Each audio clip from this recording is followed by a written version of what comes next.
வணக்கம். ரெமி கிச்சனுக்கு உங்களை வரவேற்கிறேன். இன்றைக்கி நம்ம ஒரு மருத்துவ குணமுள்ள ஒரு குழம்பு தான் வைக்க போகிறோம். இது கை கால் வலி, முட்டி வலி, இந்த மாதிரி மூட்டு வலிக்கெல்லாம் ரொம்ப நல்லது. இதனுடைய பேரே முடக்கத்தான் கீரைன்னு சொல்லுவாங்க. முடக்கி நம்மளை ஓரமாக வைக்காமல் முடக்குவாதம் வராமல் இருக்கிறதுக்கான கீரை இது. அதனால தான் பேர் முடக்கத்தான் கீரை. இது வேலி ஓரத்துலலாம் இருக்கும், இலை இப்படி இருக்கும். இதை நம்ம வீட்டு ஓரங்களில் வேலியில் பார்த்து நீங்கள் எடுத்துட்டிங்கன்னா ஒரு பிடி கீரை எடுத்துட்டால் போதும். ஆனால் நமக்கு தெரியல, என்ன கீரைன்னு தெரியலன்னா கீரைக்காரங்க கிட்ட சொன்னிங்கன்னா கொடுப்பாங்க. முடக்கத்தான் கீரைன்னு பேர் இதுக்கு. இந்த கீரையை வாங்கி கிள்ளிட்டு இந்த மாதிரி நம்ம கிள்ளி வச்சுப்போம், க்ளீன் பண்ணி வச்சுப்போம். கொஞ்சம் தண்டு இருந்தாலும் பரவாயில்ல. இதை வதக்கிட்டு நம்ம குழம்பு வைக்க போகிறோம். இந்த குழம்பு ரொம்ப புளி ஊற்றி வைக்கக்கூடாது. ஏன்னா மருத்துவ குணம் இருக்க குழம்பு எதுவுமே ரொம்ப புளி போட்டால் அந்த மருத்துவ குணத்தை முறிச்சிரும். அதனால் புளி கொஞ்சம் சின்ன ஒரு நெல்லிக்காய் அளவில் புளியில் இந்த மாதிரி தண்ணியாக கரைச்சி வச்சுக்கணும். சின்ன வெங்காயம் போட்டால் ரொம்ப டேஸ்ட்டாக இருக்கும். இல்லட்டா பரவாயில்ல, பெரிய வெங்காயம் போட்டுங்க. பூண்டு சதைச்சி வச்சுங்க, தக்காளி அரைச்சி வச்சுங்க. சாதா நம்ம காரக்குழம்பு வைக்கிற மாதிரி தான். ஆனால் இந்த குழம்பு இந்த கீரையை போட்டு நம்ம வைக்க போகிறோம். இந்த கீரை பேர் முடக்கத்தான் கீரை. முடக்குவாதத்துக்கு ரொம்ப நல்லது. கால் முட்டி வலி, கால் வலி இதெல்லாம் சரியாகும். இதை அரைச்சி தோசை மாவில் அரைச்சி தோசையாக கூட சாப்பிடலாம். இந்த மாதிரி குழம்பு வச்சும் நம்ம சாப்பிடலாம். இது எப்படி செய்யலான்னு இப்போ பார்ப்போம்.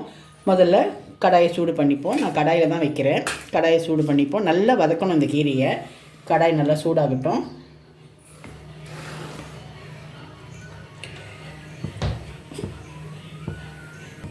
கடாய் சூடாயிடுச்சு.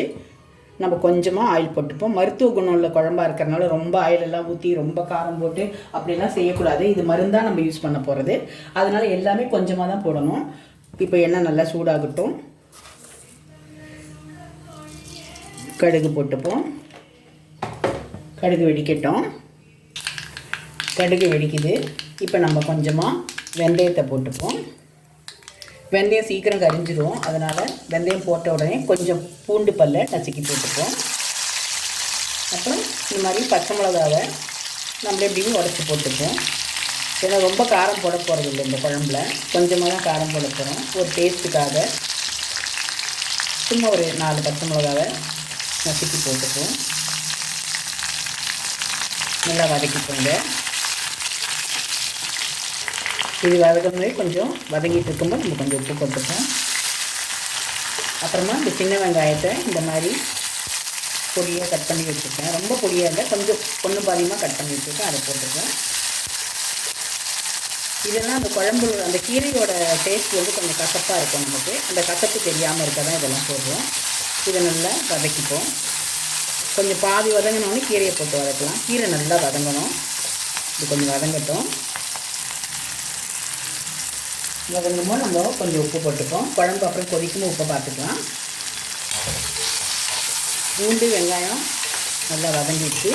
இப்போ இந்த கீரையை இப்படி கிள்ளி வச்சுருக்க கீரையை போட்டுப்போம். இதை கட் பண்ண வேண்டாம். அது எண்ணெயிலேயே நல்லா வதங்கிடும். அதனால் இப்படி போட்டாலே போதும். நல்லா வதக்கலாம். இதை நல்லா வதங்கி சுருளணும். இது கொஞ்சம் லைட்டான கசப்பு இருக்கும் இந்த குழம்புக்கு. ஆனால் உடம்புக்கு நல்லதுன்றதுனால, கசப்பும் உடம்புக்கு நல்லது இல்லையா, அதனால் நல்லதுன்றதுனால நம்ம சாப்பிட்டுக்கணும். லைட்டாக ஒரு சிறு கசப்பு இருக்கும் இந்த குழம்புக்கு. நல்லா வதங்கட்டும். இப்போல்லாம் எல்லாருமே சின்ன ஒரு உடம்பு சரியில்லைன்னா கூட டாக்டர்கிட்ட போகிறாங்க. முன்னெல்லாம் பெரியவங்கெல்லாம் இந்த மாதிரி கீரைங்க, காய்ங்க அதுலேயே மருத்துவ குணமுள்ள பொருளை யூஸ் பண்ணி ஏதாவது குழம்பு வச்சு பொரியல் பண்ணி கூட்டு பண்ணி அப்படி தான் சாப்பிட்டு சொரக்காய் இந்த மாதிரி காய்ங்க, மிளகு குழம்பு, வெந்தய குழம்பு இந்த மாதிரிலாம் சாப்பிட்டு, கருவேப்பிலை குழம்பு இப்படியெல்லாம் சாப்பிட்டு உடம்புக்கு பார்த்துக்கிட்டாங்க. அப்போ அவங்களுக்குலாம் அதிக நோயே வரல. இப்போ நம்ம எதுக்கு எடுத்தாலும் டாக்டர்கிட்ட தான் போகிறோம். இந்த மாதிரி பழைய மருந்துகள், பழைய பொருளெல்லாம் நம்ம யூஸ் பண்ணுறதில்ல. அதனால் இப்போ நிறைய உடம்புக்கு வருது. சின்ன குழந்தைங்களுக்கெல்லாம் கால் முட்டி வலி, கால் வலி சொல்கிறாங்க, பேக் பெயின் சொல்கிறாங்க, முதுகு வலி, முதுகுத்தண்டு, ரொம்ப நேரம் உட்காந்து வேலை செய்யும்போது முதுகுத்தண்டு வலிக்குது சொல்கிறாங்க. ரொம்ப ஓடி ஆடி வேலை செய்தால் பசங்களுக்கு கால் வலிக்குது சொல்கிறாங்க. கொஞ்சம் தூரம் நடந்தாலே இப்போ நடக்க முடியலன்றாங்க குழந்தைங்கள்லாம். முன்னெல்லாம் எல்லோரும் பஸ்ஸில் ஆட்டோலையாக போனாங்க, எல்லோரும் நடந்து தான் போனாங்க. ஆனால் இப்போ இருக்க குழந்தைங்களை கேளுங்க, நடக்கவே முடியல. கொஞ்சம் தூரம் நடந்தால் கால் வலிக்குது, டயர்டாகிடுது சொல்கிறாங்க. அது எதனாலனா இந்த மாதிரி ஹெர்பலான மருத்துவ குணமுள்ள பொருட்களை யூஸ் பண்ணுறதில்ல நம்ம. அதனால தான் இதெல்லாம் நம்ம யூஸ் பண்ணால் உடம்புக்கு நல்லது. இந்த கீரையை மிக்சியில் போட்டு அரைச்சி தோசை மாவில் கலந்து நீங்கள் தோசை இது கொடுத்தீங்கன்னாலும் யாருக்கும் தெரியாது இந்த கீரை போட்டிங்கன்னு. ரொம்ப டேஸ்ட்டாக நல்லாயிருக்கும். இப்போ கீரை வதங்கிடுச்சு. நம்ம தக்காளி அரைச்சி வச்சு தான் ஊற்றிட்டோம். சும்மா 2 தக்காளி தான் நான் அரைச்சி வச்சுருக்கேன். தக்காளியோட பச்சை வாசனை போகட்டும். இது கீரை வதங்கிடுச்சு. கொஞ்சமாக இந்த குழம்புக்கு நம்ம மிளகா பொடி போட்டுப்போம். சும்மா ஒரு அரை ஸ்பூன் 3/4 ஸ்பூன் தான் நான் போடுறேன். அதையும் கொஞ்சம் வதக்கிப்போம். பச்சை வாசனை போகணும் இல்லையா? இப்போல்லாம் எந்த உடம்புக்கு சரியில்லைன்னு டாக்டர்கிட்ட போனீங்கன்னா உடனே எக்ஸ்ரே எடுங்க, ஸ்கேன் எடுங்க, அப்புறம் மாத்திரை மருந்து சாப்பிடுங்க. வர காலத்துக்கும் நீங்கள் சாப்பிட்ணும். இந்த மருந்து நீங்கள் லைஃப் லாங் சாப்பிட்டு தான் ஆகணும் அப்படி சொல்லிடுறாங்க. முன்னாடி இருக்கவங்கலாம் அப்படி இல்லை. அப்போல்லாம் சுகரு ப்ரெஷரெல்லாம் இல்லை. அவங்க எல்லாமே ஓடி ஆடி வேலை செய்தாங்க. இப்போ எல்லாத்துக்கும் மெடிசன் ஆகிப்போச்சு. சாப்பாடே மெடிசன் ஆகிடுச்சு. இப்போது வதங்கிடுச்சு. இந்த புளி தண்ணியை அதில் விட்டுருவோம். இப்போ குழம்பு நல்லா கொதிக்கணும். கொதித்து முடிகிற சமயத்தில் நம்ம உப்பு சரியாக இருக்கான்னு பார்த்துப்போம். இப்போ குழம்பு கொதிக்கட்டும். நம்ம கொஞ்சம் நேரம் இதை மூடி வைப்போம். நல்லா கொதிக்கட்டும். குழம்பு கொதிக்கி வைப்போம். நம்ம கசப்பு சுவையும் கார சுவையெல்லாம் ரொம்ப தெரியாமல் இருக்க கொஞ்சமாக ஒரு துள்ளி வெல்லம் போட்டுப்போம். அதிகம் போட வேண்டாம், கொஞ்சம் போதும். அப்புறமா மிளகாய் பொடி கம்மியாக தான் போட்டுப்போம். கொஞ்சம் மிளகுத்தூள் போட்டுப்போம். மிளகுத்தூள் நல்லது உடம்புக்கு. காரத்துக்கு வந்து கொஞ்சம் மிளகுத்தூள் போட்டுப்போம். ஏன்னா மிளகாய் பொடி ரொம்ப கம்மியாக தான் போட்டோம். இப்போ நல்லா கொஞ்சம் கொதித்து சுண்டட்டும். எப்போவுமே கசப்பு தன்மையாக இருக்கிறது உடம்புக்கு கெடுதல் கிடையாது, நல்லது.